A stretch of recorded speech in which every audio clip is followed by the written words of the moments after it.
Podcast coach for April 15th. I hope your taxes are done. 2023. Let's get ready to podcast. There it is. It's that music. That means it's Saturday. It's time for Ask the Podcast Coach, where you get your podcast questions answered live. I am Dave Jackson from the School of Podcasting.com. Jim, unfortunately, this is sad. I hate to start the show on a sad minute, but Jim is saying goodbye to a cat today that he's had for like 20 years. And I'm here to tell you, that's going to hurt. That is just going to hurt. So we wish Jim the best as he's out on special assignment today. But with us from itbusinesspodcast.com, the one and only, you've seen him in the chat room. It's Uncle Marv. Uncle Marv, how's it going, buddy? It is going good. Hello, everyone. Thank you for allowing me to keep Jim's chair warm. Yeah, it's great to have you. And just to let you know, I feel his pain. So we had 3 cats and 2 of them have gone, and we have 1 left, and she is coming up on about 18 years. Yeah. And the wife knows that when her time comes, it will not be a fun day. Yeah, I just watched a video of all these dogs absolutely going nuts when their owners came home. And I was like, if I didn't travel as much as I do, I'd probably get a dog. But that's my problem. If I get a dog, I almost have to have my brother approve the dog because he's the one that's going to be watching it while I'm gone. So, yeah. But did you happen to bring a mug with you? So I have my mug. That'll work. Oh, there you go. IT Business Podcast. Yep. And I brought a pot of coffee. Beautiful. So that I could give homage to Jim. And there we go. There it is. The awesome coffee pour. And that coffee pour is brought to you by our good friend Mark over at podcastbranding.co. And look at those awesome artwork flying by there. If you're watching the video, I'm at podcastbranding.co. And if you click on the button there for podcast logo, you will see a bunch of scrolling images go by, and they're all beautiful. They're all awesome. They're all easy to read, and they all make you look so good. And so if you need something to look good, well, go over to podcastbranding.co. Mark is going to sit down with you and make sure that not only do you look professional, not only do you look good, but that your artwork is in alignment with the whole vibe of your show. And if you go, Dave, I don't know what the vibe of my show is. Well, that's what Mark is going to help you do. Hence podcastbranding.co. He's all about making sure everything's in alignment so that you get the maximum impact with your podcast before they even click on play. That's the beautiful thing. They see you before they hear you. He's an award-winning graphic artist and a podcaster, so he knows exactly where you're coming from. So when you're ready to look good, go over to podcastbranding.co. Take me home. And of course, the mugshot. If anybody ever wonders, like, is Dan in jail? No, it's a play on the coffee mug. The mugshot, of course, is brought to you by Dan over at basedonatruestorypodcast.com. What's beautiful about this, you learn about history, like, hey, here's what happened this week. And then you find out just how bad movies are at actually showing anything that's true. Because, why would we want to watch the truth? We're not used to the truth. Let's put on our conspiracy hat now, shall we? No. But if you want to see how wrong the movies get it, based on a true story podcast.com. And if you have, as always, if you have a question or something you want answered, you can throw it in the chat room or at askthepodcastcoach.com/live. Or if you want to jump into the video and you're like, I got my jammies on, you can turn off your camera if you want. Just go to askthepodcastcoach.com/join. And Tim says he's loving my Substack. And it's really weird because so many people obsess over like, gee, when should I send out my news? Mine went out last night about 10 till midnight because that's when it was done. And yet Tim is still reading it. So that's the beautiful thing. They wake up on Saturday and they have something to read. And sometimes we kind of we overthink things. The question I found, I went out to Reddit, I went out to Facebook, and this was a question I've never heard before. And it kind of on one hand is duh, but there is some things to think about here. And this person says, so me and a coworker, now I'm reading this as they wrote it. So me and a coworker are starting a podcast around cryptozoology. Say that 3 times fast. Aliens, paranormal, conspiracy theories, and unsolved mysteries. And I'm wondering, how long do I have to spend on researching? We have our first topic, and we're going to talk about, but I'm not sure if we should take 1 or 2 weeks to research everything we can about said topic before recording, or if we should research a bit longer. And so for me, the kind of is, well, let's say my target, length is 20 minutes. And again, we all know that the length of a podcast is how long it needs to be, and not a minute more. So if you plan on doing a 20-minute podcast and you have 20 minutes worth of material, I think you're done, but Uncle Marv, I know you do interview shows. So how much research do you do for like when you're doing a guest? Yep. Well, so that question, if it were asked to me, would depend on a couple of different factors. One, if you're doing a guest like I do, who's the guest? How important are they that you get the facts right about them? So you've got to obviously do some research on them. And second would be the topic. Is it a topic that you're familiar with, that if you take a left turn, can you go with that question or that guest on that left turn?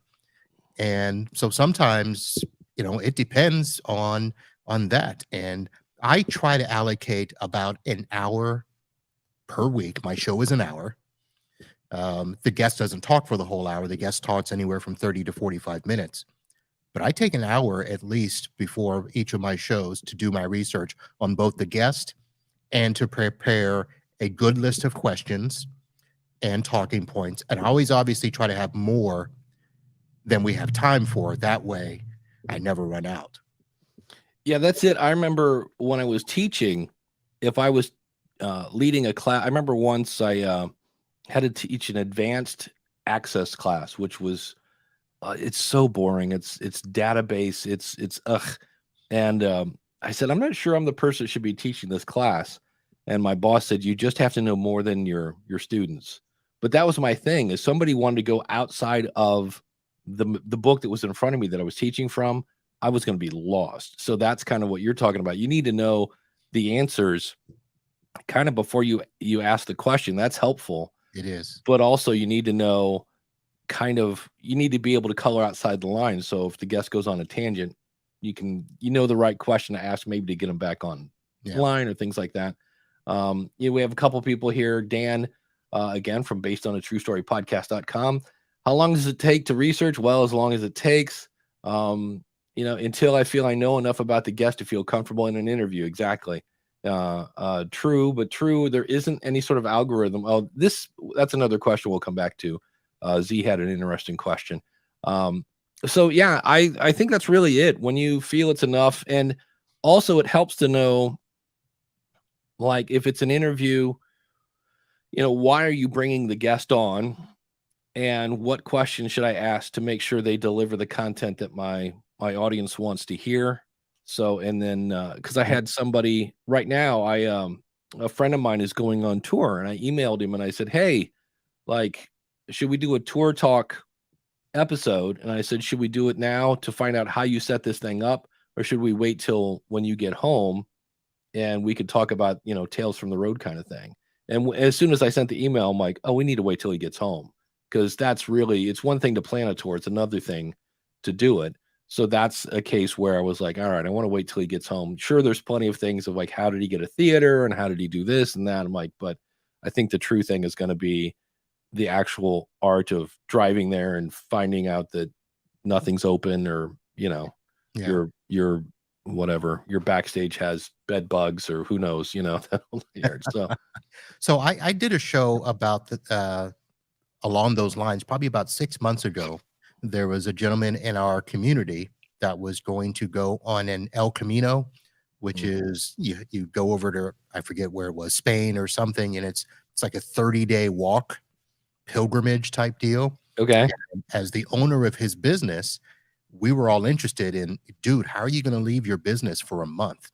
And my day job is in IT, and we all know that IT problems don't stop for a month at a time, let alone a day at a time. Yeah. So I actually did a pre-show with him and a post-show. The pre-show was just an audio where we just asked a couple of questions about, hey, where are you going? What are you doing? What are you planning to do with your business. And then we did a post show after his walk where we talked about, hey, did it turn out the way you thought and all of that stuff. So, but it was a lot of work to do a show before and after. Yeah, well, that's really the bottom line. Everybody thinks, my 15-minute podcast is going to take 15 minutes, and it's not, because if you're doing an interview, there's the research for the interview. Then let's say you talk to the person for an hour. And I don't know about you, but I've been interviewed before, and once the interview is over and the stop button is pressed, then a whole other interview happens after that. So there's more time.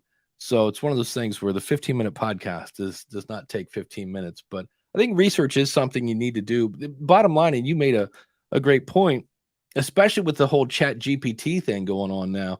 If you just quote Chat GPT, it's pretty likely you're going to say something that's not true. And the minute your audience can't believe the words coming out of your mouth, you lost them.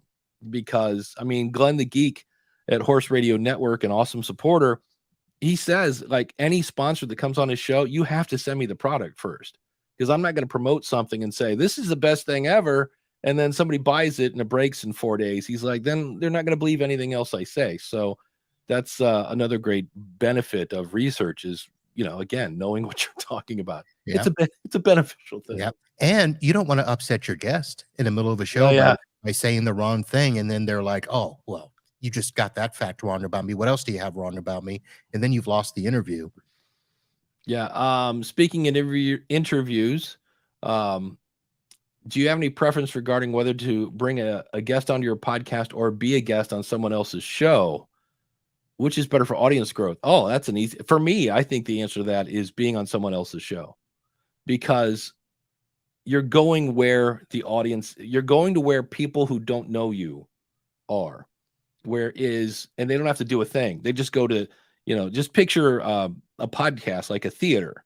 And every Wednesday, this person's audience goes to the theater, and they're there waiting for that person to present information. And all of a sudden you walk in, they didn't have to do anything different. Now your theater is across town, and they're like, hey, your favorite person is over here. And they're like, where is it? You're like, you got to drive across town. Parking's right next door to it. It's super simple. And it might be super simple, but they got to get out of their routine. So for me, being on somebody else's show would be a better way to hopefully come over, dazzle them with your awesome content, and then make sure you give them a link to get back to your side. I don't know. Uncle Marv, you got any thoughts on that one? I agree with that. Definitely being on other people's podcasts is a great thing. I'm on others all the time now. I really try to get on another show at least once a month. The other side to that, though, is if you do have guests on a regular basis, you want to have a guest that's engaging, who wants to come back and will promote your show to their audience. And that's been a big benefit to me, because I've had some other podcasters in our industry. They're like, Uncle Marv, you've got to come on my show. It almost feels like, they're begging me to help them, but it's helping me, I think, more than it is them. And so I appreciate that.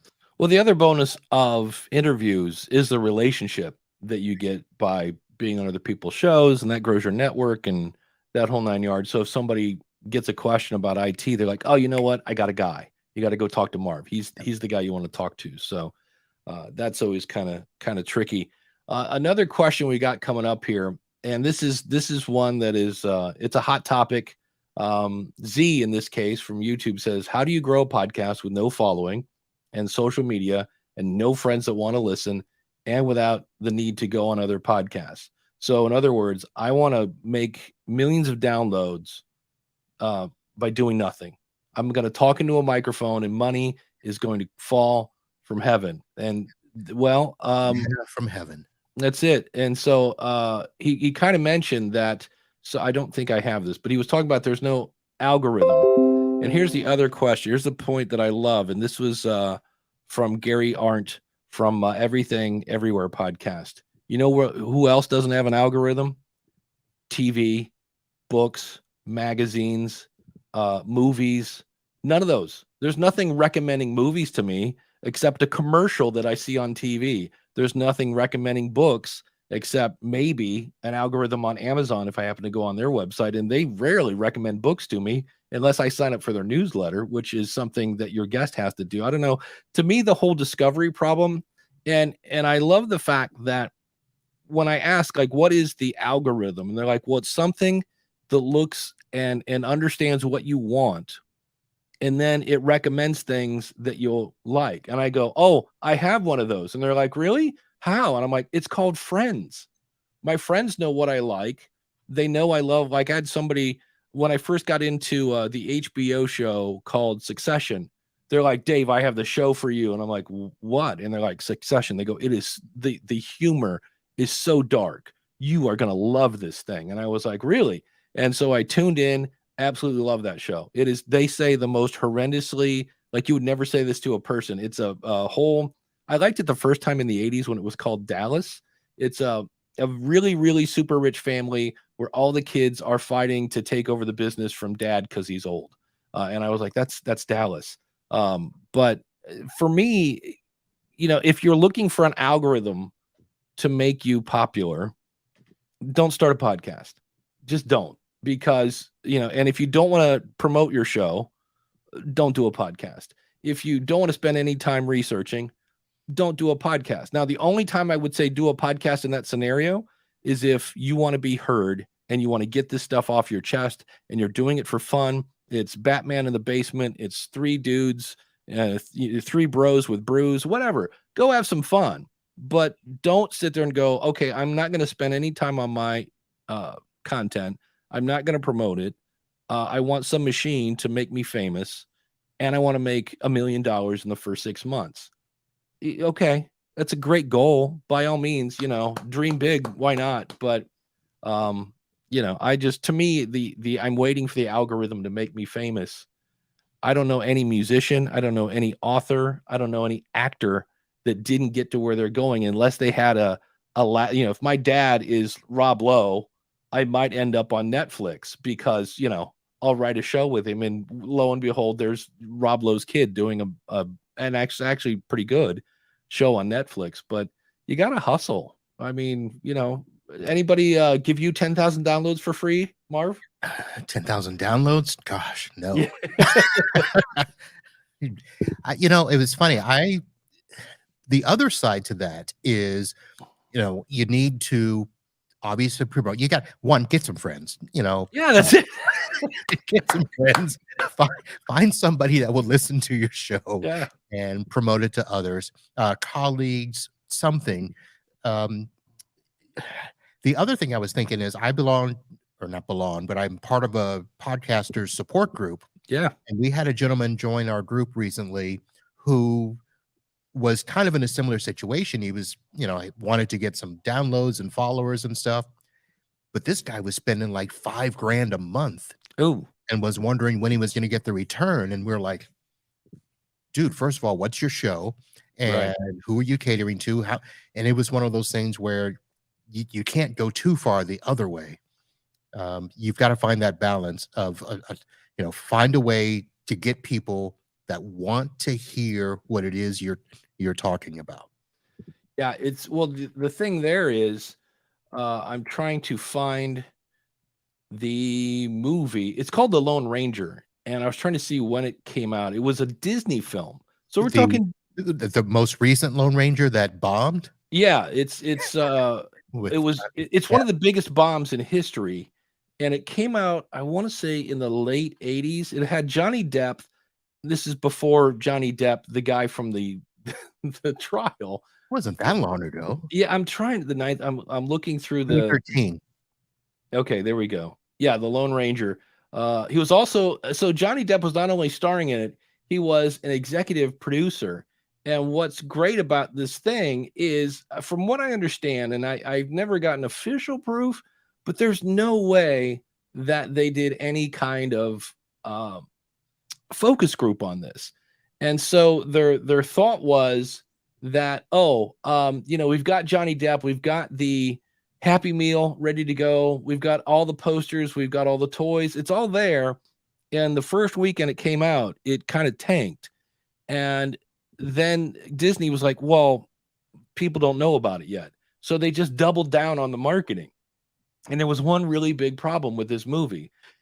It was awful. I mean, it was like awful, bad. And I went and saw this movie. I love Johnny Depp, and I was like, that was bad. It was just Oh, I bad. can't believe you went. I knew not to go. I Yeah. saw the promos for it. I'm like, ugh, I'm not going to see that. Well, we were such when the first Pirates of the Caribbean came out. It was like, oh, that was so much fun. That was a great Disney flick, and Johnny Depp at his height, and everything was going great. And I loved Edward Scissorhands. I was just a big Johnny Depp fan. So this came on. Oh, Johnny Depp is Tonto. I'm like, that's kind of weird. All right, well, let's see what happens. And it was just horrible. And they just kept dumping more and more. And they ended up, I want to say, losing 260 million. It was something ridiculous. It's like one of the top, it's in the top 5 of worst flops of all time. And that's because they didn't, I swear, nobody had to watch that movie and go, oh, that's great. Print cut, get it out there, because it was just horrible. And so go ahead. They assumed that it would do what Caribbeans did. You know, the Pirates of the Caribbean, they thought, okay, this will be good. They didn't think it would be as good as it was. And that thing just blew up. So I think that they expected Johnny Depp, Lone Ranger. Everybody loves their own Lone Ranger from, you know, it's a remake. Stuff. And it just didn't fly. Yeah. And so that guy you're talking about that's spending all this money, the first thing you need to do is get some truth talkers around you to basically say, hey, this is good. This needs a little work, you know, that whole 9 yards. But I did like this part and I did like this part. So do more of that. Because otherwise you're just spending money and the world's going to find out quicker that your show's not ready. You know, that's the part you got to keep in mind. Coach Dave says the algorithm is hard work and persistence and a little luck. There is a little luck equals higher chance for success. A buddy of mine, Cliff Ravenscraft, said he started a show about, I'm going to say it's 2, maybe 3 weeks, about the TV show Lost. And this is, you know, probably 13 years ago. And then CBS or whatever the network was that was on create a podcast about the show. So everybody looked for the Lost podcast and they didn't find CBS's version. They found Cliff's, and Cliff got a boatload of people listening to his show, and he had the talent to keep them there. And he then spun that into being a podcast consultant and everything else. But he got lucky. I mean, in a nutshell, not that he doesn't have talent. He kept those people entertained, but he got lucky. He got an audience like, here's the 10,000 download switch, you know. So that's what you need to do. Just go find a TV network to accidentally point their audience at your show, and you won't need an algorithm. There you go. That's how you do it. Or you know, have Oprah talk about you. That's it. Oprah would work, you know, or it also works the other way. If you have a show that everybody is talking about, a la Grammar Girl, that everybody at the time knew who Grammar Girl was. And so when Oprah goes, we're doing a show about grammar, the producer knows Grammar Girl and takes she was the first podcaster, I think the only podcaster back in the day, to get on Oprah. And she then took her podcast, transcribed it, beat it into shape, and made a book. So she had something to promote when she was on Oprah. So, but yeah, what does Oprah do now that she's not? I mean, she's still Oprah. She's pimping Weight Watchers, which is she's got her channel still. Okay. I think she's still doing her magazine. Okay. And she's doing a bunch of, I mean, here's the thing. She probably still makes as much money as she did when she had the show, but she's just kind of still, she is doing interviews. She's doing exclusive interviews. So I think you have to go to a special place to get them. Yeah. She had a great, around the whole George Floyd thing. She had some really great interviews about race in America on Apple TV that were amazing. So yeah, she's still around. It's not like she's sitting back doing nothing. Andreas has a comment. He says, I don't really like a podcast with random topics. That's a great question. I think I have one here. I want specific content. If something is really good, it delves into topics that people are interested in. Yeah, I always liken that to music. If somebody said, I'm going to do a podcast about the blues. Okay, but is it Delta blues? Because I mean, I tip my hat to the guys that kind of started the thing, but when I listen to it, it's some poor guy frying bacon in the background on a guitar that's out of tune, and I'm like, oh, I can't listen to that. you know. That sounds like the start of some It's it, man. And it's always like, I'm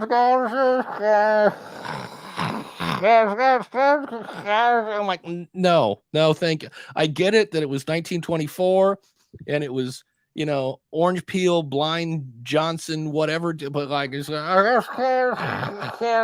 no, thank you. I don't need that. So, but there's that blues, then there's electric blues, and then there's Texas blues and Chicago blues. And I'm like, so when you say blues, like if that guy starts off, hey, welcome to the blues concert, it's the only podcast where we talk blues. Here's our first song. No, I'm out. I'm like immediately hitting stop. But if it's the electric blues and they're featuring Joe Bonamassa and Gary Moore and all these great, I'm like, I'm in. So when you do a show that's a little bit of everything for everyone, which leads us to a question I found in Facebook that says, I'm having trouble deciding what to focus on for my podcast. Help. To start, I wanted to get into podcasting for a few years now, so I've been thinking about this a lot, and I still can't decide. I have several primary interests and hobbies, but also I don't know if I want to focus on just any one of them. Is it a bad idea to just talk about whatever has my focus at the time? There are a lot of things that go through my head that I would like to talk about. And I also have ADHD and ADD. Welcome to the club, buddy. Woohoo. And so trying to focus on just one general topic, such as one of my hobbies, every episode sounds exhausting. Well, here's the thing. If you want to do a show about everything, there might be. Here's the thing. I had a friend of mine, the real Brian, is a guy like this. He doesn't want to talk about just one thing. He wants to talk about coffee. And then he wants to talk about whatever. And then he wants to talk about this. He wants to talk about that. And I'm like, well, you will, in theory, attract people who are like you. If in theory, right? If I'm a person, maybe in the same way that guy's having a hard time figuring out what to talk about, there may be people who can't figure out what to listen to, and they're going to tune into your show. But that does mean there are going to be some episodes when they're like, all right, today we're going to talk about Delta Blues. I'm like, yeah, I'm not listening to that episode. I don't know. What are your thoughts on the everything? I'm just going to talk about whatever. That's tough. We've got so many things going on that you've got to grab people's attention. So if you grab them one week and you're talking about something completely different the next week, you might lose them. And what I've tried to do is on my show, because we don't cover just one particular part of tech. We talk about being a business owner. We talk about tools to help you in your business. We do bring vendors on. So it is kind of a hodgepodge. But what I try to do is, do a little bit of everything in each show. That way there's something that will grab them. And I just tell them, look, this show may not have gotten you, but we're going to have the same type of show. We're going to cover these topics. So that way, at least there's something that will bring them back. And they may not love every part of your show, but I have people. Here's the funny thing. My show's about tech, but I have people that just simply listen for the Florida man stories. That's it. There you go. Well, I used to listen to John Lee Dumas's show, Entrepreneurs on Fire. And at the end, he would ask them, what's your favorite tool? And that's the part I really liked. The story was great and all. And it was focused and well put together, but I was really looking for, like, if he had ever did just an episode of like, what's your favorite tool, to where like every episode would be Evernote, and then next week would be Evernote, and the following week after that was, because that was kind of funny after a while. That was like the answer for everything. But sometimes we tune into, not everything is going to be great. Not every book. If you read a book, a lot of times chapter 3 was like, okay, well, maybe chapter 4 will be better. Coach Dave says, consider this. There's a lot of people who would like their message shared, but don't know how. If your show is aligned, those folks make good sponsors. Yep. And then Andrea says, why are people starting a podcast with no clue of what kind of content you'll be creating? I don't get it. It takes a huge effort to be good and be able to stand out. My thought on this is, to use the analogy, because I love analogies, it'd be like getting in a car and not knowing where you're going to go, but I just want to drive around. Okay, you can do that. You're going to waste a little gas. You're going to waste a little time. But in the end, you're going to be a better driver, so that when you finally do figure out where you want to go, you'll be able to get there more efficiently. Just don't expect people to get in the car with you, because they don't know where you're going, and neither do you. So I won't say it's a complete waste of time, because you'll get a little more comfortable behind the, behind the mic. I know a lot of people that you've been listening to their show and you find out later, oh yeah, this is actually my second podcast. My first podcast was blah, blah, blah. I did it for 6 episodes. And, Grammar Girl was on Oprah. Her first podcast, I think she said she did 9 episodes, and it was very science based, and it took a ton of research, and she was reading white papers, which are about as, fun as a, I don't know, wet cracker. It was just ridiculous. It was bland. And she just, it wasn't really resonating with anyone. So she was like, well, I like grammar.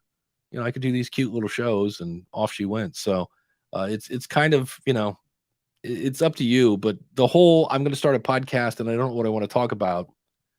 I don't know. You don't have to release everything you record. So, so Dave, let me jump in. Before we started, a little behind the curtains here. Yeah. You asked me if I had pod faded. Oh yeah. Because when you were, doing your research, you came across a podcast that I started during COVID, and UncleMarv.com.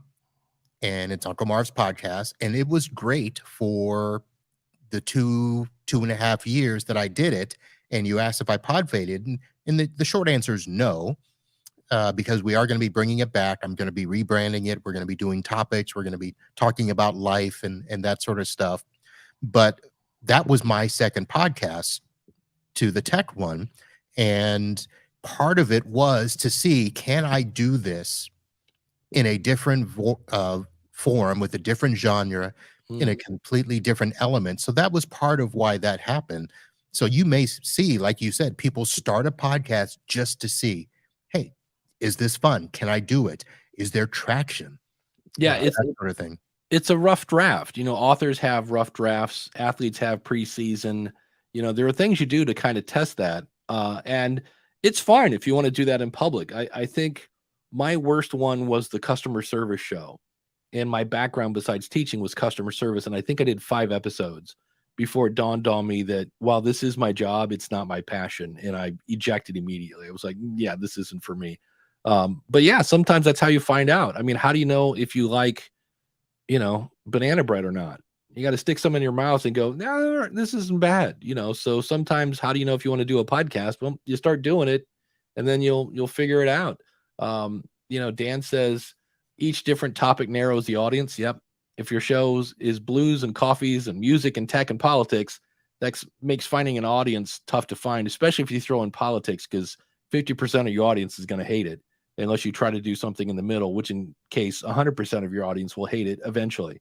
Jen Briney does a show, and 1 week she'll upset the Republicans, and the next week she'll upset the Democrats. And it's that is one show I will never do. Politics, man. It's like, it's brutal because people are so passionate about it. But it is. I always say, if the example I use is, what if I wanted to do a show about being more confident? Who doesn't want to be more confident, right? You're like, great. All right, we're going to do a show about being more confident. Well, then I go, wait, what about if I said being a more confident parent?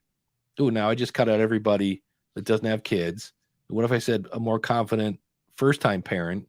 Ooh, all right, now we cut out all the people with kid number 2. But now if I said, what about being a more confident first-time interracial parent? Oh, now we cut out a bunch of people, but they're like, yeah, we got things we have to talk about. But you can go too far. So if I go, wait, what about being a more confident first-time interracial parent that's left-handed? Okay, that we've gone too far. We cut out too many people. We don't have any audience left, and it doesn't pertain to that. So, Z, who brought up this question, says, I doubt they would, but if I forgot, he's talking to Chris about something. If you're worried about it, you could use external tracking services like Podtrack, which route downloads to their server. Yeah. So I'm not sure what he's responding to here, but in terms of, I think that was the question earlier where it says, do certain media hosts inflate podcast ad? Yes, it's called SoundCloud.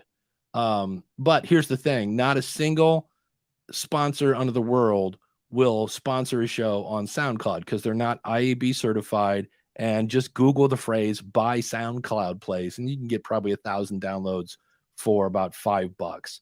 So, but for the most part, they're all, give or take, probably 10%.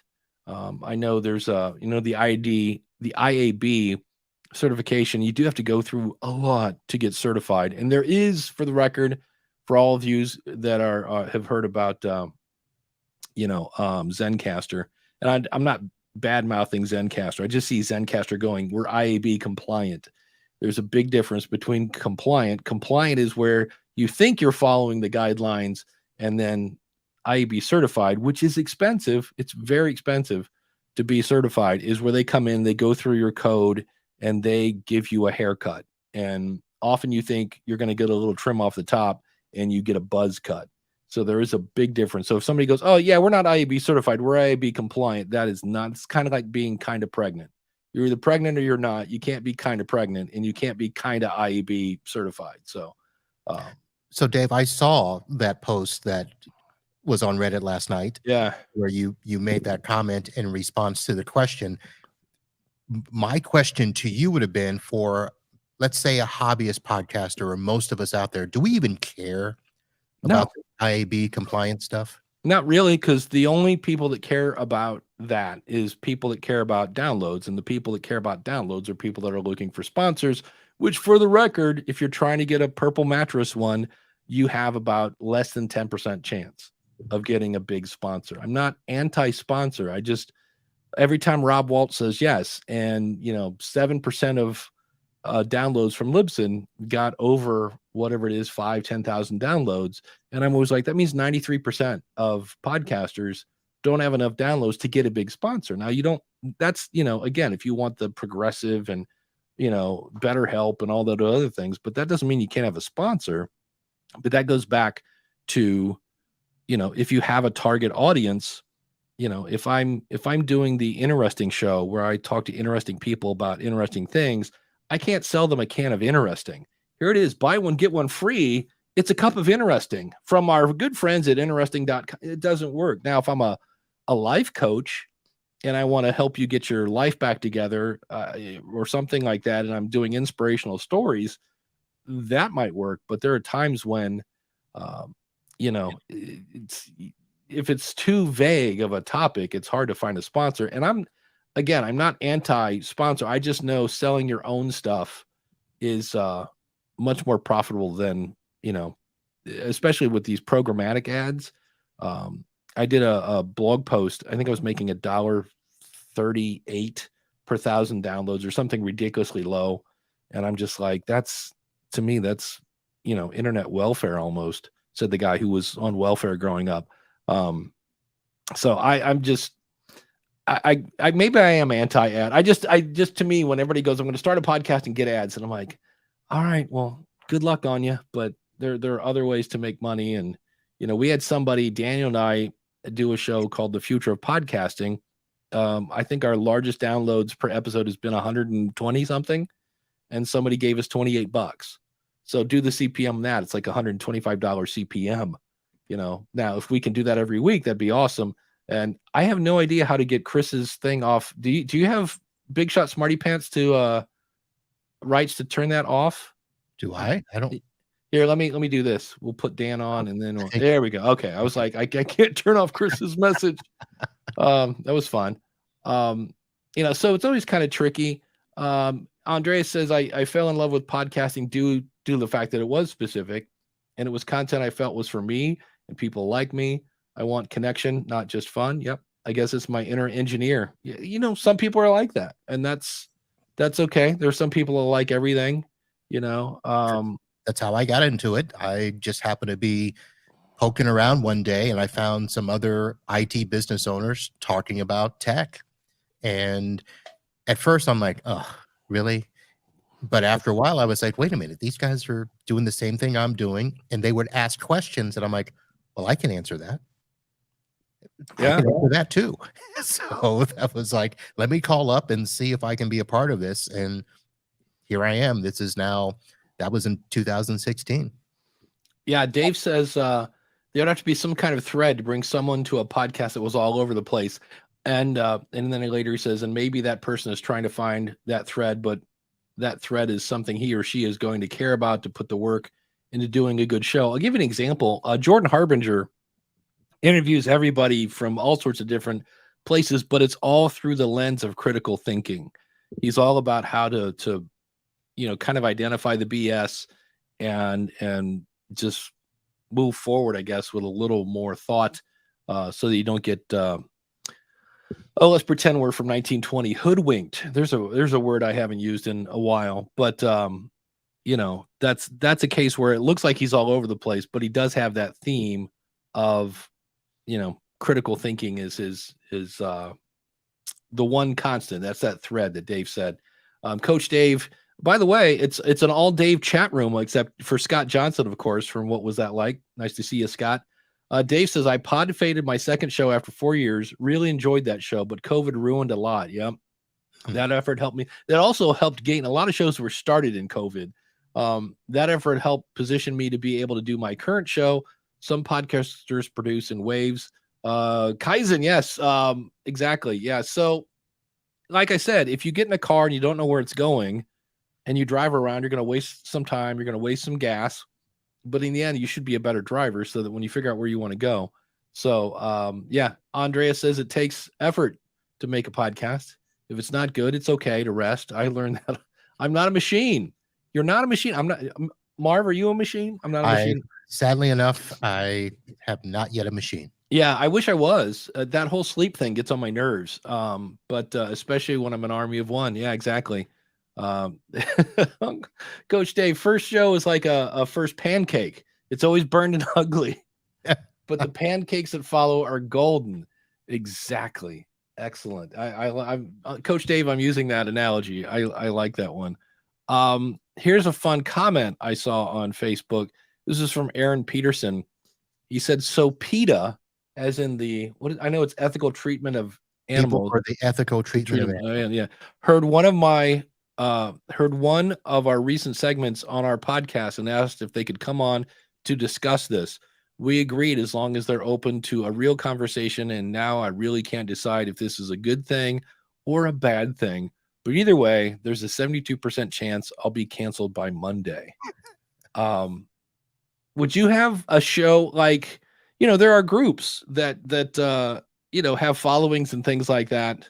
Would you have PETA on your show? I know now, what is PETA going to talk about in the IT world? But but there are similar situations where we have known vendors or known products that our part of the industry just hates. And I've had them reach out to me and say, hey, can we come on your show?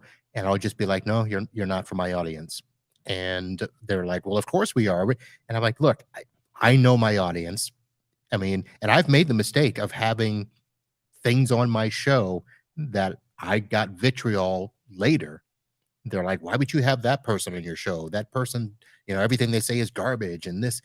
So you have to kind of figure out, if you think it's going to get you, more audience members or engagement, then you might want to take the risk. But if I know that all it's going to do is just bring me heartache and suffering, I'm not going to do it.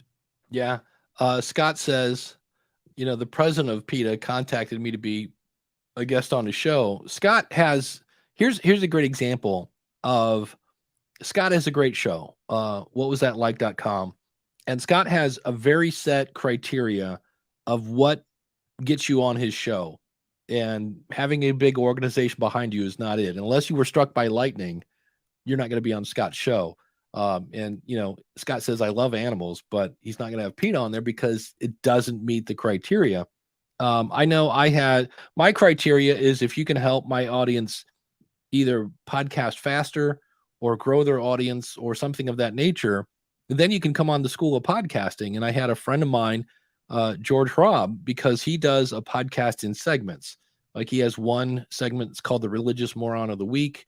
He has another thing about interesting fauna. So weird animals that do all sorts of weird, crazy things. It's kind of a sciencey based show and it's hilarious. He's a really entertaining guy, but he's also a flaming atheist. And I had George on my show because we could focus on the things that we differ on, or we could focus on the things that we have in common. So I brought him on to talk about his podcast. And, I explained what his podcast was. And I had people like, how could you have an atheist on your show? And I was like, How are you supposed to make friends with, like, the whole thing? So I think no matter who you have on your show, if they're remotely controversial, or if they don't think like your audience thinks, there's always going to be somebody. It's like I mentioned the political show earlier. There's always going to be somebody who goes, ugh, why did you, Yep. I didn't. So, and that's, you just have to be okay with that. Yep. You And know, to answer Chris's question in the chat, big guests equal big numbers. I'm going to say no. yeah, my take on this is it's not the size of the guest that brings the value. It's the size of the value that makes the guest. And I always go back to Glenn Hebert. Glenn had the Horse Radio Network. When I first found him at Podcast Movement, I brought him on, and he explained how he grew his audience by asking the largest horse event, I want to be the official podcast of your event. And they gave him a table in the back, but he interviewed every single speaker at this event, growing his network. And then he interviewed all the sponsors, some of which are still with his show. And everybody was like, oh my God, that's such a brilliant idea. And then he said, oh, by the way, if you have any magazines about your industry, go to the back where they have those little itty bitty ads, because those people have a budget to advertise, and go, and then call the magazine and go, how much is it to have a little ad in the back? And then just undercut them and contact every person that has an ad there. And everybody's like, that is genius. And so everybody's like, that Glenn guy, who is this guy? But man, does he have great tips. I'm like, yep. And that's why he's been on my show probably 5 or 6 times. So, and I've had John Lee Dumas, I've had Pat Flynn, and their episodes are great, but people talked about Glenn. So it's the big name. And the other thing is, and people always think this is one of those, I'm going to start a podcast and get ads. I'm going to start a podcast and get big names. The only time a big name podcast will help you grow your audience is if you do an episode that is different than the last 5 they just did. So if I have Pat Flynn on and he talks about the Green Academy exam and his PDF that took off and blah, blah, the Pat Flynn story, he's not going to share that with his audience because they've heard that story about 4 million times. So you have to do an interview that's going to be different, that they go, wow, I've talked about stuff I've never talked about before. My audience would like to hear this because I've never talked about it before. So that's going back to the start of the show with that very first question about research. If you do your research properly, you can get the guests to talk about stuff, because I've had guests that come on and they're just programmed to go into their spiel, into their pitch, into their story. And sometimes you have to be like, okay, I think most of my audience knows that. Let me ask you something that maybe they don't know. And then you ask a question. And if you can get a guest to go, oh, you've done your research, or I hadn't thought of that. That a lot of times will bring out that aspect that all of a sudden turns them on to, okay, I like this. There's a great show on YouTube called Hot Ones, and I forget the host's name, but he does insane research, and he will come on and say, I know in junior high you were on the lacrosse team.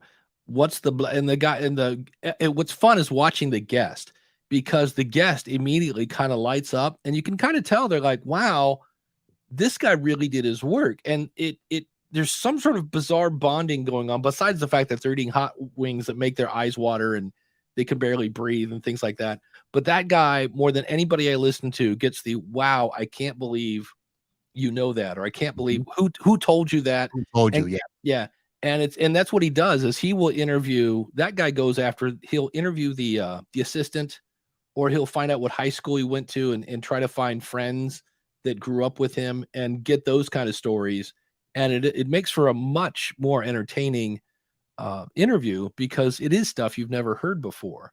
And so that's, if you want to see a good interviewer, I wish I could remember his name, but it's the other thing that's interesting he was talking about, because they're eating these wings that are just ridiculous, and but they're both doing it. So not only is the guest doing it, but so is the host. And he said it's interesting because I was just watching Macaulay Culkin's brother Kieran, who's on the show Succession, and he gets about 3/4 of the way through, and he's like, dude, this is ridiculous. And he goes, I hate you right now. I hate you. And the host was like, yeah, I get it. He goes, but at the end, you'll probably want to give me a hug, because it's this weird, we've gone through this together kind of thing. So That's a great show if you want to watch some good interviews and watch people cry. And I mean, the hot sauce is so hot you can't touch your eyes because it could, I don't know if it makes you go blind or what, but it's some serious hot sauce going on over there. Scott says any CEO of a large corporation is welcome to be a guest on What Was That Like? If they happen to have been on a train when it went over a cliff. Exactly. So it says criteria again. Dan again from based on a true story podcast.com. I think it's always about the content. That I think should be made into a t-shirt. It's the content. There are some good shows that have people they don't agree with, but it's good to hear other opinions and sometimes validates that I don't agree with them. To me, I miss the good old days. And that's what's kind of fun about Joe Rogan. We'll have people on there and just very politely disagree. It's a thing called a dialogue that people used to have. And at the end, you might actually learn something. So, yes, Andrea says, I think I have Glenn here, if I remember right. Speaking of Glenn the Geek. Don't be boring. Yeah, don't be boring. That's how you grow your show without social media, with a presence, all the stuff we're talking about before. Yeah, Coach Dave says, Hot Ones is the best for demonstrating good questions. I really want. Sean Evans, thank you so much. I was trying to remember that everybody in the chat room was like, it's Sean Evans. Yes. Russell says it's one of the best interview shows on YouTube. It really is. And what's great about it is it's short, really. They've only got I think it's probably 8 wings, and they get a question with every wing. So if you think about it, if you only had X amount of questions to ask, you got to make sure they're good. But it's there's even, I'll have to see if I can find the video. Somebody made a mashup of the guests saying, wow, that's a really good question, or wow, who told you that? Like all the different reactions to that. But I just know I would never make it on that show. Are you a hot sauce person? I am not. Yeah, see, I don't like my food painful. I don't understand the idea of, and I would like something just below mild if they had it. Yeah. Well, this is here's a fun little wrinkle. I must have did it again. I hit this little marker on the Rodecaster. Oh, you did that last week. Yeah. And it will not record right now. And I removed a bunch of stuff. So we may not have an episode because we know that StreamYard. So we have YouTube now to that I hope is recording. Yep, you've got 2 backups there. Yeah. Well, no, one, because remember I ran out of space on StreamYard. And so I would have had YouTube set to automatically delete the oldest episode. In StreamYard, I didn't know there was one. Yeah, I don't worry about it. Okay. Just delete the oldest one. There we go. Well, that's what I will be doing then. There's your tip from Uncle Marv. There you go. Well, you do IT business, you have your show again. What's for somebody who isn't, never listened to it, again, itbusinesspodcast.com. What can people expect when they go over there? Yeah, it's basically a show. If it was originally designed for IT business owners, for those of us that we call ourselves managed service providers, we give support to businesses, and that's how it started. But now we include any IT professional that wants to learn how to do their job or run their business better, smarter, and faster. We talk about, tips that we can share with each other. We talk about the tools that we use in the industry. We bring on vendors that provide us with the software tools that we use. And then, of course, we always love to share stories. A lot of them are customer stories, things going wrong, tales from the trenches, that sort of stuff. And it's just a roundabout show to talk about tech, but from a business owner's perspective. Nice. How long you been doing that show? So that show, technically, the show is 6 years old. It was under another name, but I rebranded it at the beginning of 2022. Nice. To become the IT Business Podcast. The previous name was a name that most people, if they were new to the show, they were like, yeah, that doesn't make sense. So I renamed it. I also left a podcast network that we were a part of, that good guys, good network, but they were all like hobbyists, computer repair, residential types. So I wanted to kind of make this truly the business show and step out on my own for that. Yeah. So what kind of network was it? Like, I don't want you to like throw your friends under the bus, but like, what was the purpose of the network? Well, it was a podcasting network, and they had grouped together a bunch of shows, and a lot of them were just in the same group, but they just did a different type of show. One of them talked about Android apps, which was a good topic. One of them talked about like the home server show. Some of them talked about, and then they tried to do some other shows that just didn't really work. Mm. And then they did a live call-in show for computer repair shops. And then the show that I took over was about how to support businesses as an IT professional. But because most of the network was the hobbyist type of thing, our show was kind of the outlier.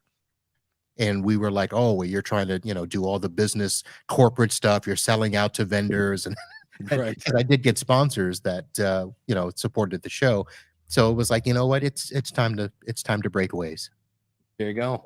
The somebody in the chat room, Brad, said when he listens to a show, where'd he go? When I listen to a show, I ask myself, is there any there? And I'm gonna put a link in the show notes. I did an episode, and I feel I'm not throwing this guy in. Well, I am kind of throwing this guy under the bus, but it's really easy to do. Is the show apparently in the 80s there was a book called You Choose, and you could you turn a couple pages and then you would choose what happens next, kind of like a Dungeons and Dragons kind of thing.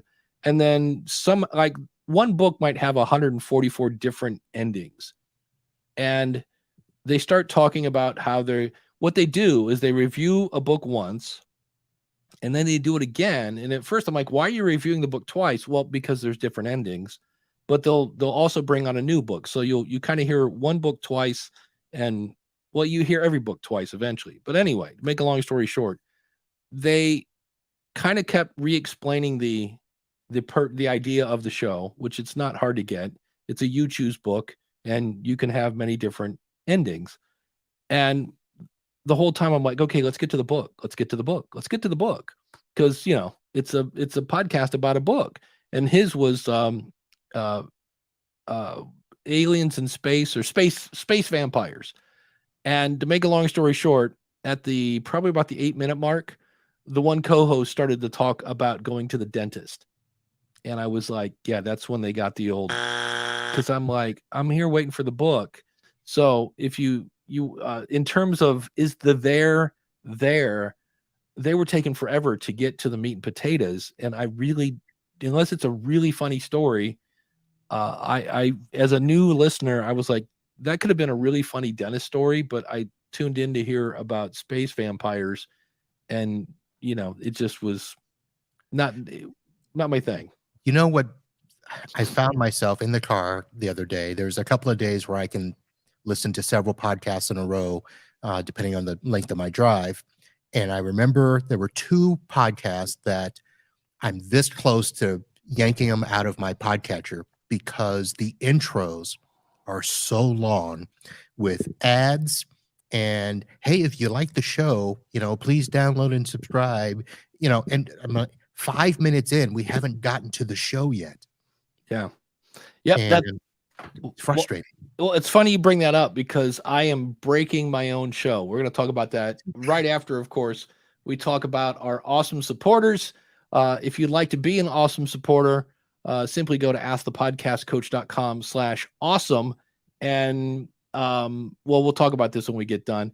If you'd like to start a podcast or grow your podcast, come over to schoolofpodcasting.com. You get courses, you get coaching, you get community, and there's unlimited one-on-one consulting with that now. And some people are like, what do you mean, like unlimited? I mean, like you can have as much as you want, as long as it's about your show.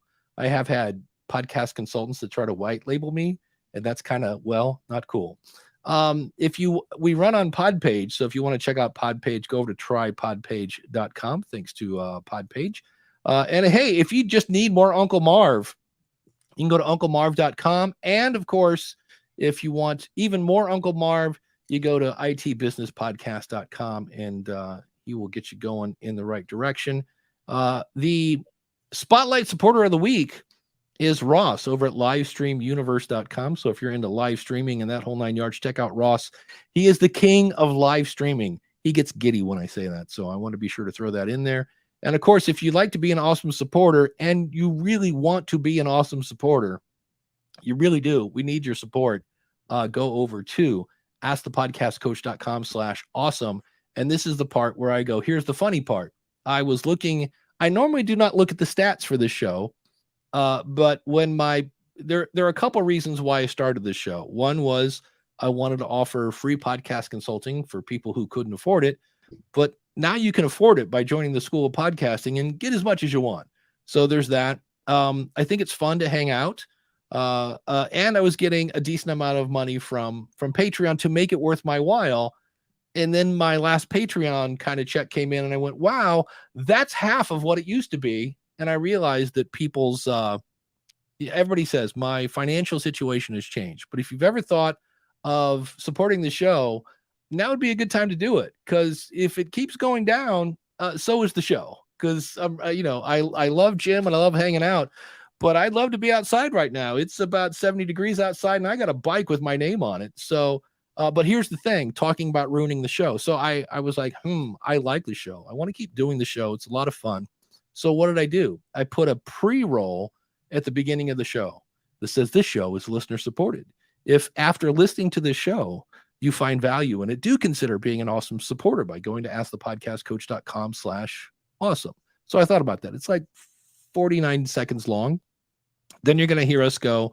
And for everybody that's listening to this in audio, we're like, yeah, Dave, we just heard this. You don't have to do it. But it's me opening the show. Then we do the coffee pour. Then we do Dan's spot. So we're like 4 minutes in and we haven't gotten to the stuff yet. And I'm like, it's interesting that the way I'm trying to drum up support for the show might very easily get people to tune out, which would then reduce the amount of support. Like people might go, I'm not listening to the show anymore. It's nothing but ads for the first 5 minutes. And I was like, yep, that's interesting. So that's the conundrum of like, how do I get people to support the show? And at the end, by the way, if you're a $20 supporter, you now get a shout out at the end of the show, courtesy of our post roll. But it's just one of those things where sometimes we start to get white knuckled and grip and we just start, I just need to beg 24/7. Well, that's not very entertaining. And according to Glenn, don't be boring. Yeah, that could be kind of boring. So I've done that and I'm already thinking, yeah, I probably shouldn't do that. It's probably not a great idea to throw a 60-second pre-roll begging for money, even though I do say after you listen to the show, it's still an ad. So yeah. As a listener to the show, how, is the show broken? Is it boring? This is that awkward conversation. What would you do, Uncle Marv, to make this show better? This show or my show? This show. This show. You know what's funny is I think you guys have already done a lot of what I would have suggested, where you guys used to, have it be an hour and then the possibility of a post show. And then you just decided, we're just going to make it an hour and a half. And that gives you the time for people to ask questions if they show up late, wake up late on a Saturday morning. I think the show actually works the way that it is. Yeah. I need to promote more. I think I have askthepodcastcoach.com/ask. So if you're not here live, you could leave a question. Because to me, it'd be great if we just answered questions through the whole thing. Sometimes we talk about, the Jeep show says never start with a beg. And I'm right now starting with a beg. Yeah. When I listen to it back, I'm like, yeah, this is not a good intro. If I was on the podcast rodeo show, I'd be going, yeah, no, sorry. Have good content, great audio, and be good looking even for audio. And that's where I go, maybe this show isn't as good as I think it is. I don't know. But on the other hand, if your numbers go down, again, let's do the math. If my download numbers have gone down, and they have, and you only should expect 3%, maybe I'm getting about what I should be getting. We'll see. Scott Johnson says what I should do is have a guest host on the podcast rodeo show and have them review Ask the Podcast Coach. I know what I would say. Quit doing ads at the beginning of the show. That's why I have this thing for Marks. That's a minute long. That stops me from going into Leo Laporte. Let's do a 4-minute ad read on Audible. That keeps me to a 60-second one. And usually Dan's is pretty quick as well. So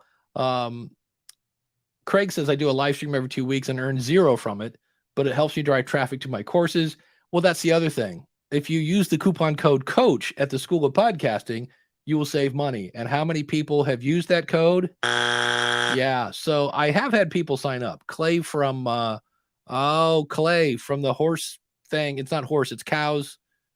Workingcows.net, if I remember right. I believe came from this show.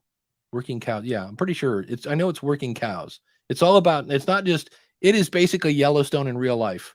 But if you want to hear about ranching, yeah, that's it. So, and then go ahead.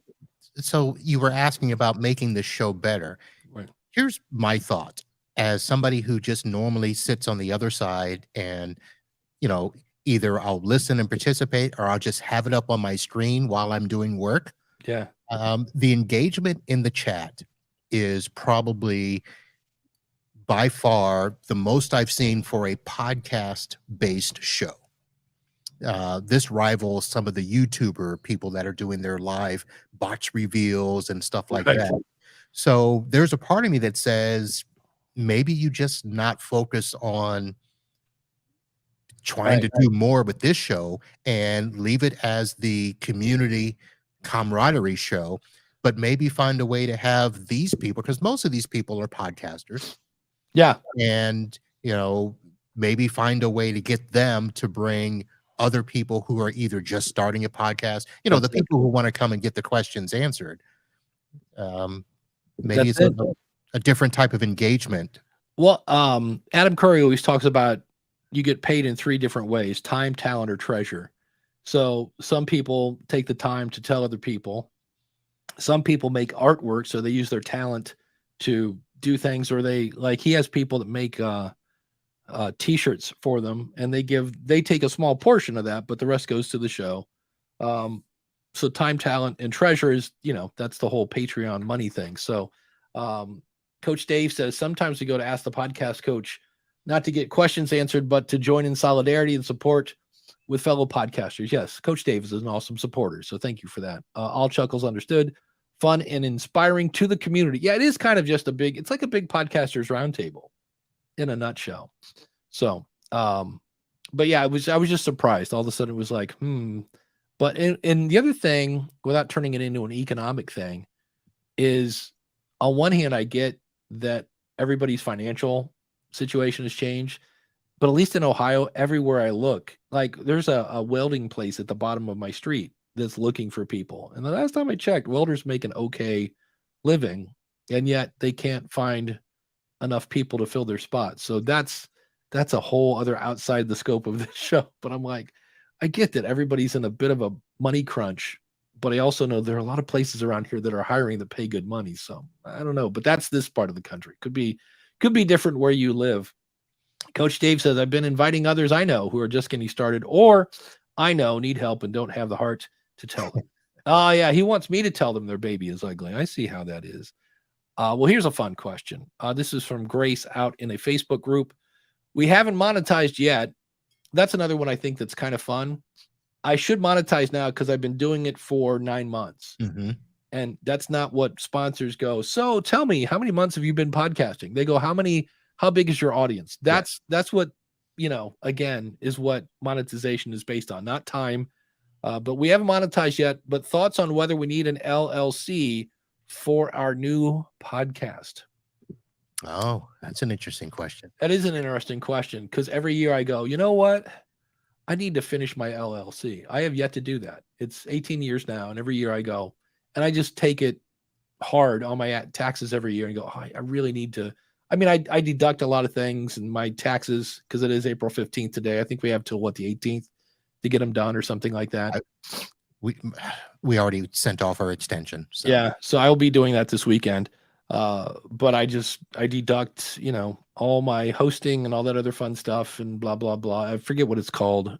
Personal income, blah, blah, blah. I forget 1099K or whatever. Something like that. Yeah. It's no fun. I guess my whole thought on this is, if you want to, you can. I think you have to make, if I remember right, you have to make over $600. Now, first of all, I'm not a tax accountant. Always contact your tax account. But I thought the rule was if you made over $600, you had to deduct it. So if you're not making over $600, ask your tax consultant and find out. But I don't think you have to claim it until you make over $600. And I'm pretty sure there are a lot of podcasters that are not making over $600, especially if you deduct the $20 a month for hosting.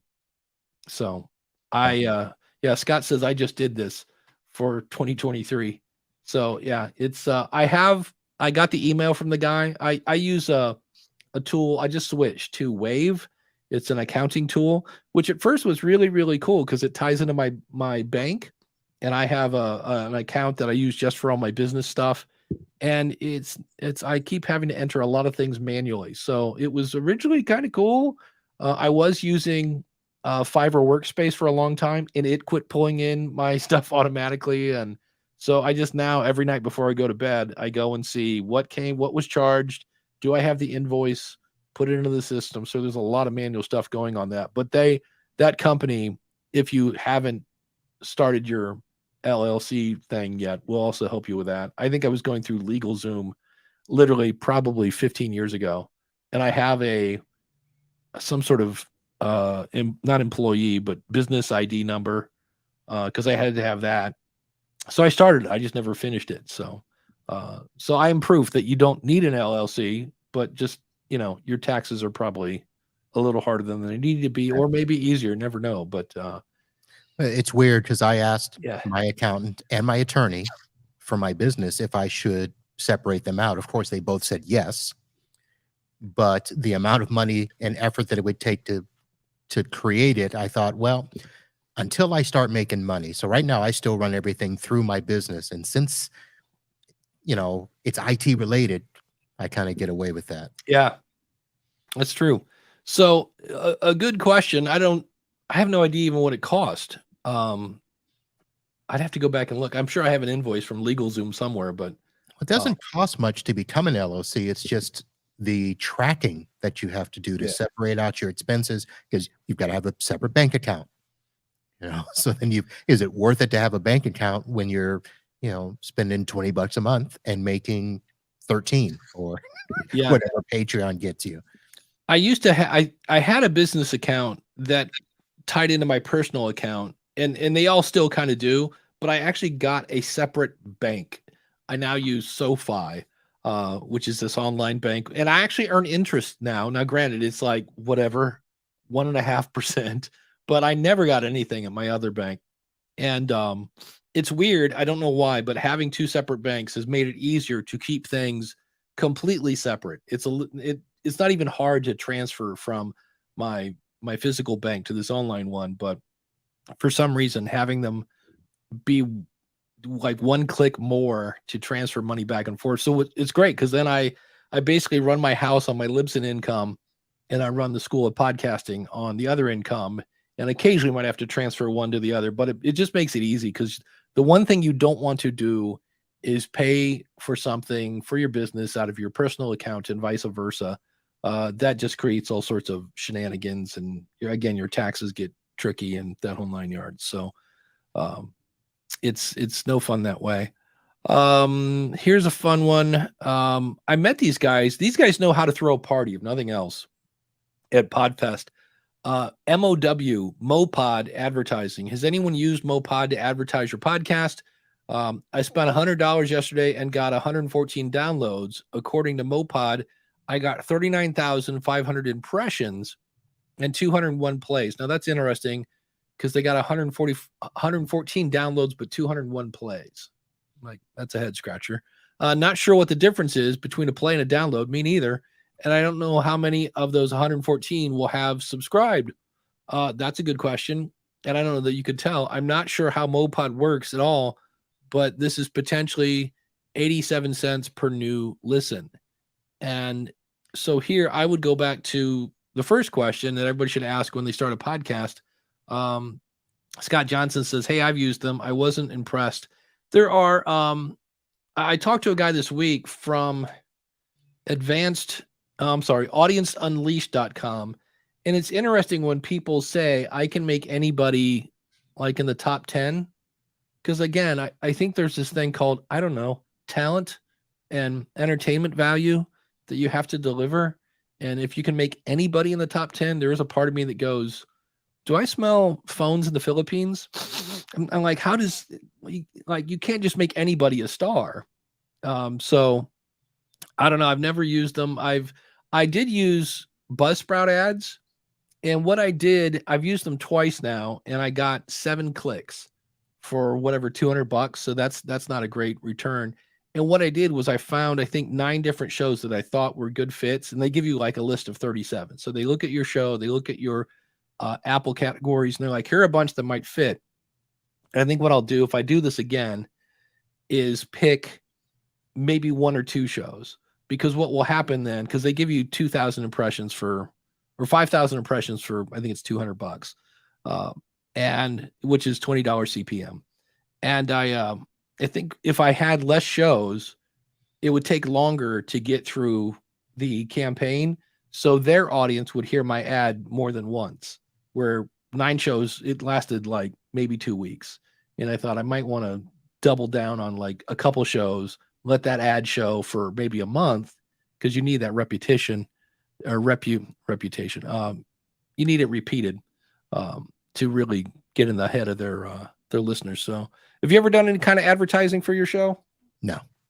Yeah, it's one of those things where, well, again, I was looking at it and I was just like, I need to do something different. My show, it's still growing, but it's really slow. I'd like to get this growing a little faster.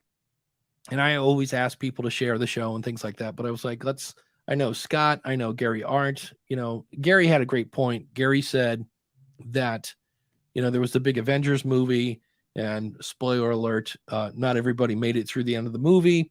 And then you're waiting for the second version, like the follow-up to this movie, to see what happened. And so everybody was dying to see this movie, and they still spent, I think it was $2.5 million promoting a movie that everybody knew was coming. Everybody was dying to go see it, and yet they still promoted it. He's like, so if Disney is promoting the Avengers, why aren't you, spending money to get the word out about your show? And I think it depends on what it is you're trying to get from your promotion. So for instance, my show, I know that it's not something where if I spend $100 for Facebook ads, it's not going to get in front of the right people, because their target audience doesn't niche down enough for me. mm-hmm. So I feel that will be wasted money. I found better engagement on LinkedIn, targeting certain groups that I'm a member of. Yeah. And then I've thought about, well, maybe I'll do something with YouTube and promoting stuff there. But YouTube is more about tech enthusiasts and those types of things. So, for me, I don't see the value in advertising that way. Now, I do get sponsorships from products within our industry, and I gain more from that. So I try to partner with them for, like, I had one just ask me if I wanted to do a live show for a product announcement that they have go up, and I'm like, heck yeah. Yes, I do. That's nice. Yeah, and for like the Garys of the world, Gary has sponsors on his show, and so let's say he's making whatever X amount of money. Let's go 10 because it's a fun number. Let's say he gets $10 per listener. That's way too high, but again, it's an easy number. And then he goes to buy ads, and let's say it costs him $8 to get a new listener. Well, I will spend $8 to make 10 all day long. So it really depends on your show. It also depends, like you said, if it fits, if it, if the goal for me, the goal of the School of Podcasting is to get people to sign up for my membership site. So if I could get a few people to sign up for that, that will easily pay for, an ad campaign. But that's where, again, the person that's like, well, I need to do this because I want to grow my audience so I can get sponsors.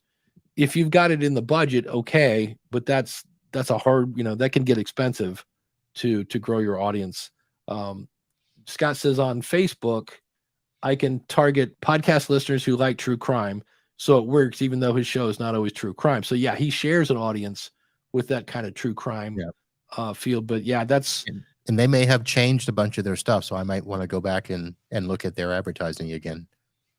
Yeah. And then going back to talking about the LLC, Coach Dave says, a tax attorney told me on Thursday that conversion to S corp makes sense when net annual income exceeds 200,000. Well, that's not me. My net annual income. Your mileage may vary, and of course, get your own lawyer. Don't listen to Coach Dave or myself or Marv, because neither one of us are lawyers. So keep that in, or accountants, or yeah.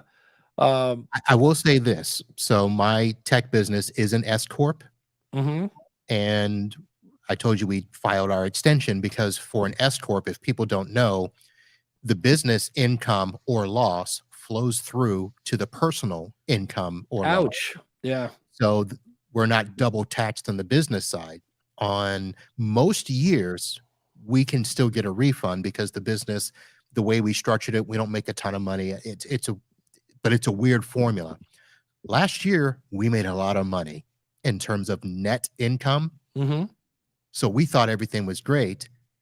I knew that, okay, the more money we make in the business, the more likely we have to pay on the personal side, and that rang true. So we just wrote a check for $4,000 because we netted 80,000 in the business, and the wife was livid. She's like, so understand your tax codes and the business LLC versus S corp. It's a lot of work, but yeah, that's why you need a professional to help you. Yeah, that's what I basically do, and it's worked over the years. And again, your mileage may vary. Is the last day of the month or the first day of the month, I look at what I made at the School of Podcasting. I take 35% of that money and stick it in a bank account, and then I pay quarterly taxes. So that way, when I see those, I'm like, oh, how much do I gotta need by what? I just go to the bank account.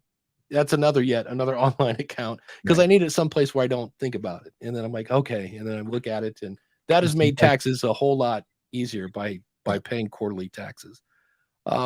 Here's a fun one that I see a lot working in Libsyn. Formatting in Apple and other apps. Does anyone else experience this?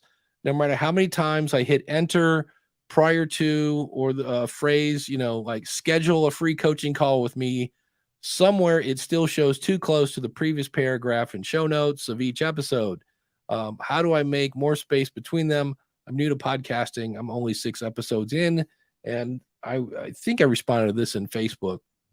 The fun thing is, let me put a link to this in the show notes. There is an article on Pod News, and they look at 19 different podcast apps. And to make a long story short, they all show them different. I know there are certain ones like Spotify. The last time I checked, their show notes or their episode description, they kind of jack with the formatting. Apple iTunes, so that's on an actual PC. They still call it iTunes. That's horrible. It's horrendous. So what I always tell is, no matter who your media host is, do your show notes, you do your episode description, and these apps will do what they do. Dan's talking about the difference. You can go into the HTML and put in a left caret BR, right caret for break, and then there's in between 2 carets you can put a P for a paragraph mark. And there are still apps that will, I don't know why, but they ignore it, and it's weird. So that's why I always tell people, if you really are worried about how your episode notes look, give people enough information so that they can figure out if they want to listen to the episode. Give them the links that are mentioned in the episode, and then put a big old link to your website where you have 100% control over how things look. Because Apple sometimes, for a while, I think they have fixed this, but for a while, your episode description would look different if you were subscribed or not, or I guess now would be follow or not. I think they fixed that, but there's just one of those things where you can spend a lot of time trying to fix the formatting. I just go, don't get crazy with the formatting. Don't start putting pictures in the middle of your show notes. That just send people to your website. Use bold, use bullet points. But other than that, it's one of those things that doesn't make sense too, because it's HTML. Like, it should show up like this. Dan says, code won't work in all apps. That's on the developer support. Yep. Or not. And many times they don't work. They want to risk someone trying to hack it. So in your episode, which is meant for an app, right? That's the stuff you put into your media host is the stuff that's going to go to an app. Now, this is where you get into those situations where some people use the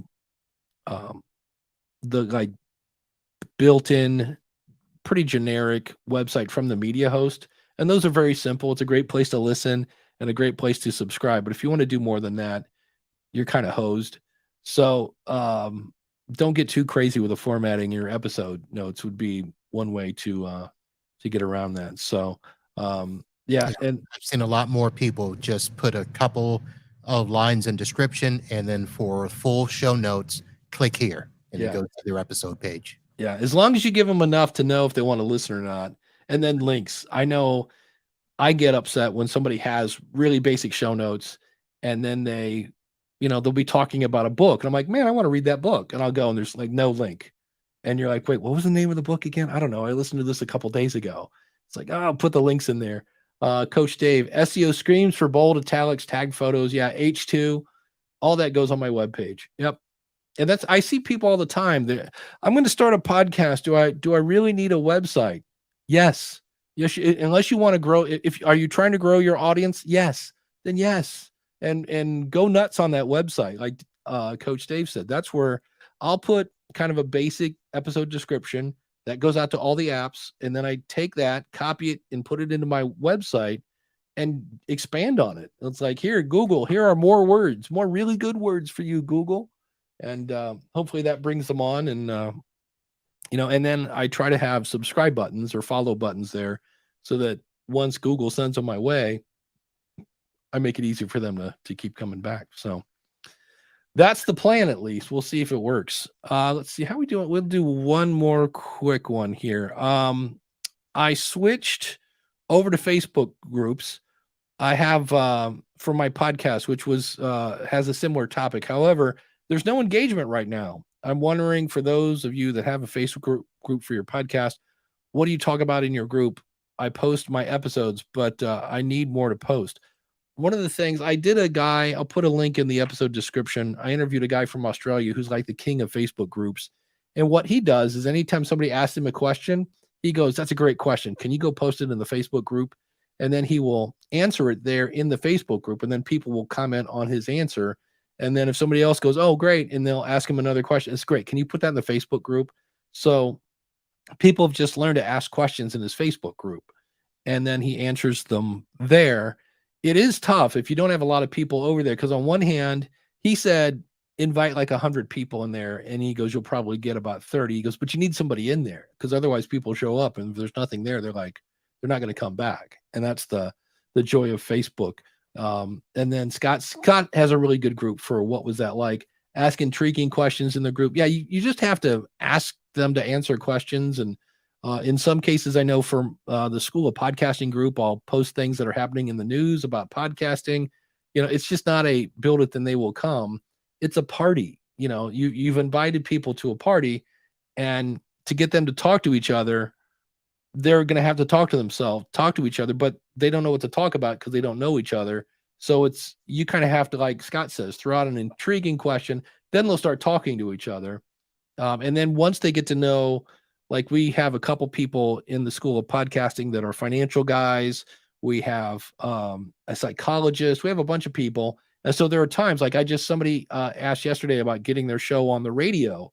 And I said, I'm not sure how open radio is unless you want to pay for that space. I don't think radio is really open. They're not looking for young talent from the podcasting pool to put on radio.